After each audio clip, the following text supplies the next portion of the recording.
Hello brothers and sisters, welcome to another episode here on Dangerous African Confessions HD.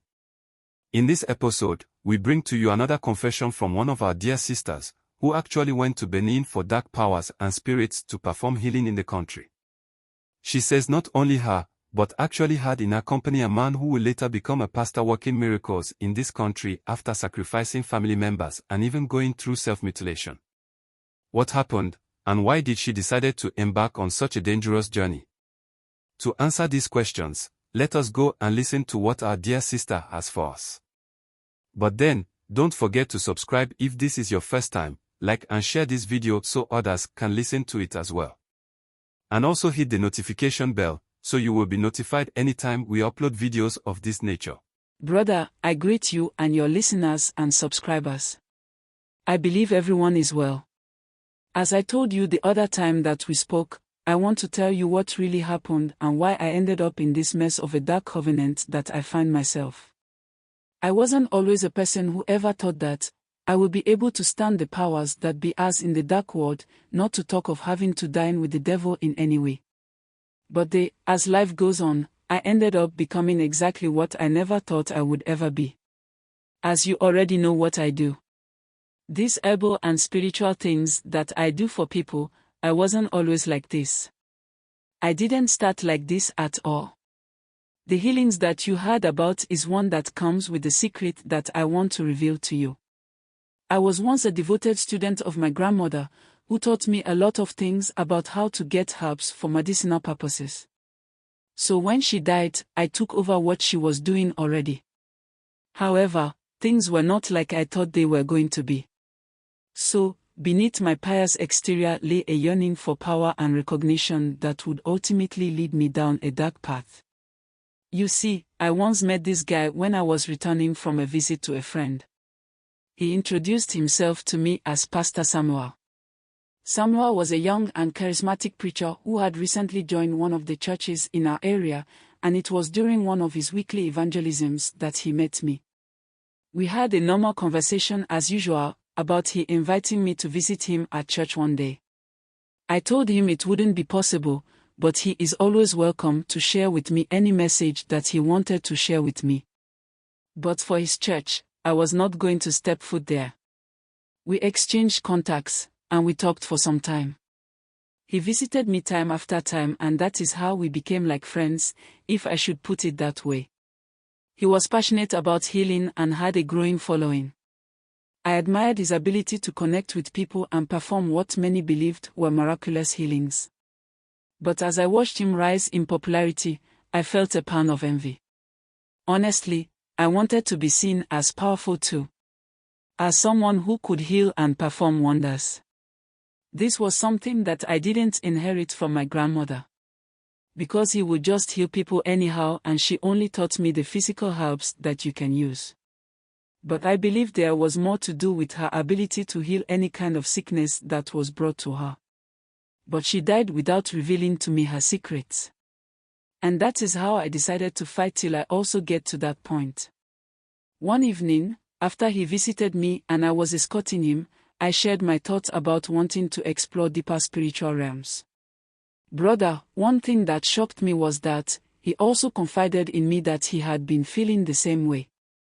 He even went further to speak of ancient practices and powerful rituals that could amplify one's spiritual gift. This conversation ignited a dangerous spark within me. And this was the beginning of it all.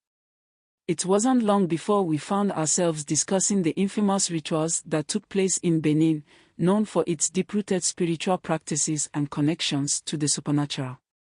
The idea of traveling to Benin for power consumed us both. We believed that if we could tap into these dark forces, we would become unstoppable healers. Even though we were operating from different areas. With a mixture of excitement and trepidation, we made plans to go to Benin and search for these great powers to push us far in our various fields. We did set the date that would be better for us to go. The day came and we traveled under the cover of night, our hearts racing with anticipation. Upon arrival, we sought out a renowned priestess who was said to possess the ability to summon the river goddess. It took us almost about 2 days in Benin before we could actually get to the person that we had gone to see. This woman is a powerful entity revered for her mystical healing powers. This woman has her base where she operates far away from the general public. And everything in this place of hers is painted in a white color. When we got to her place, we were welcomed by one of her servants. After telling her why we had come there, she told us that we could only get to meet the woman the next day. And for such reason, we had to return back to the city to sleep in the hotel we had booked earlier. The journey from the city to where this woman is almost about 2 hours walk from where a car will drop you. We returned to this place the next day and we were able to meet the priestess. One thing about this place is that there is no man there. All the people that work with the priestess are all females. When after we had told her the reasons why we had traveled all the way from Ghana to Benin to look for her, she agreed to lead us and help us achieve why we went there. The priestess led us to a secluded riverbank, shrouded in mist and surrounded by dense foliage. The atmosphere was thick with anticipation as we prepared for the ritual.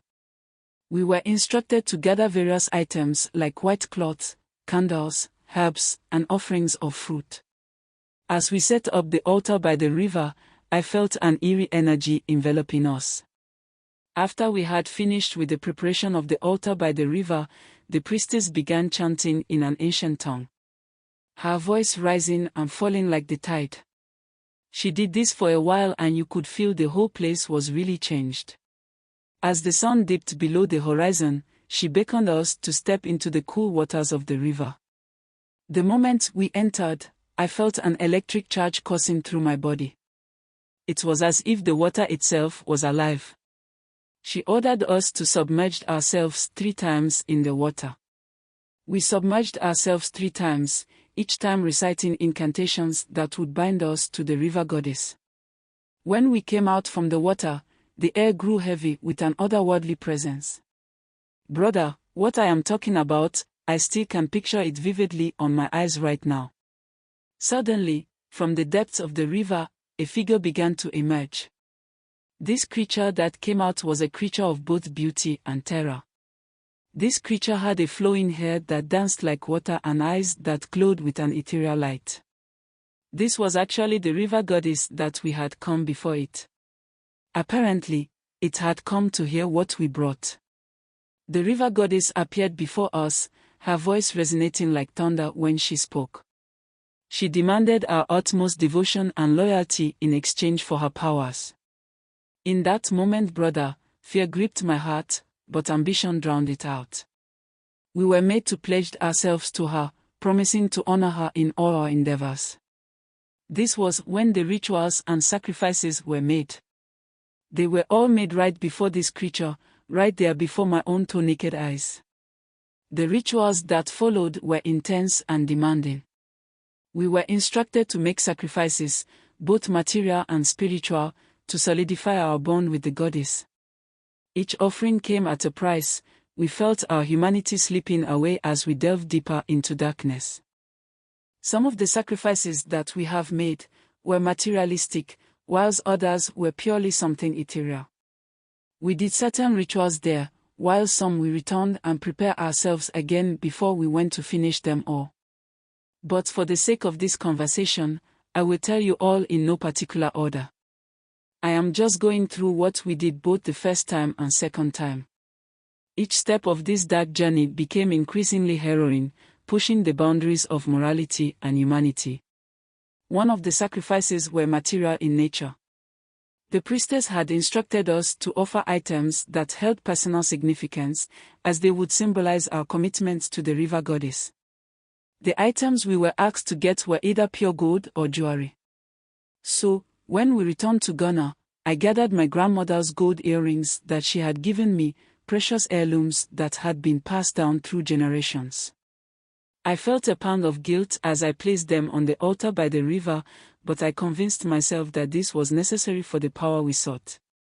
We were also told to sacrifice clothing that held memories of our past lives. I donated my favorite dress, one that had seen countless joyful moments, to the river.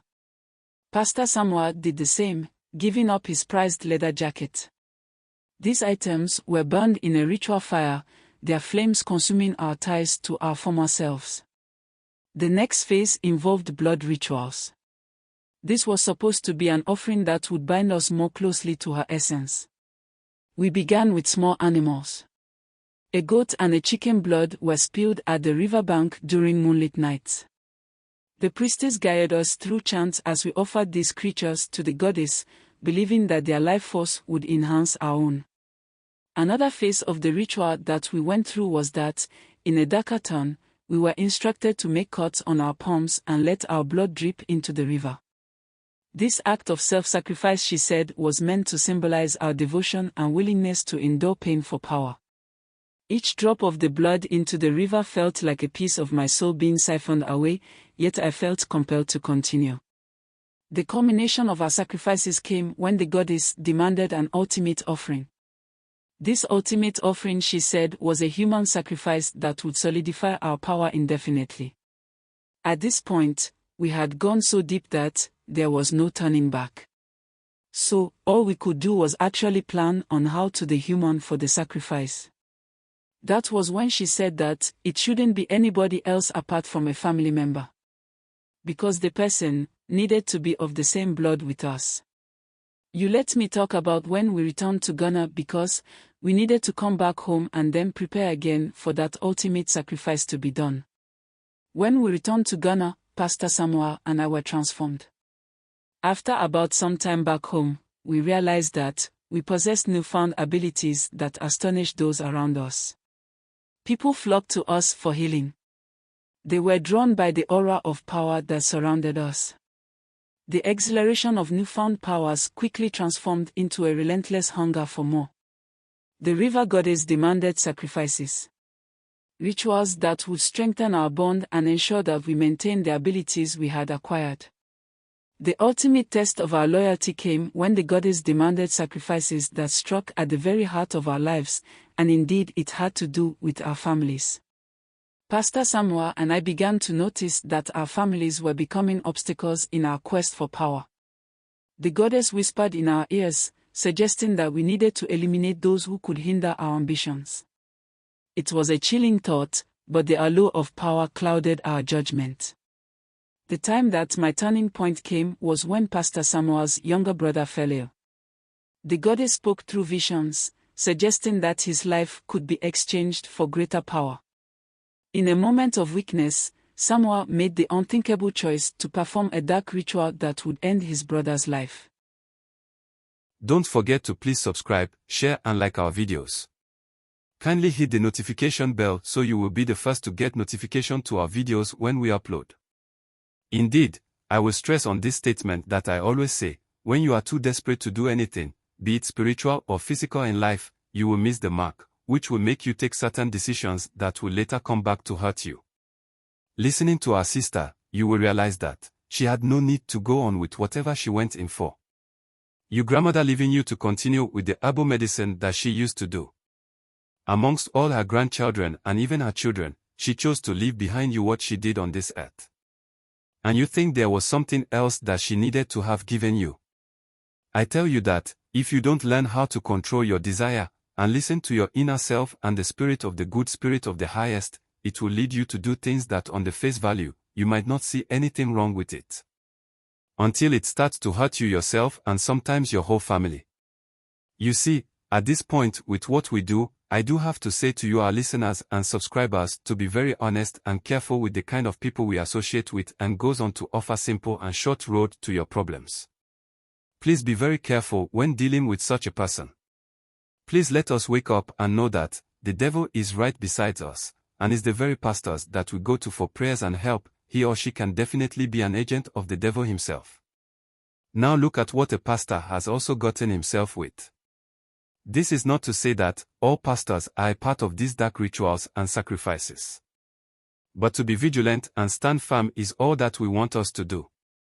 This is why we decided to go all out and do this with you, our lovely viewers and subscribers.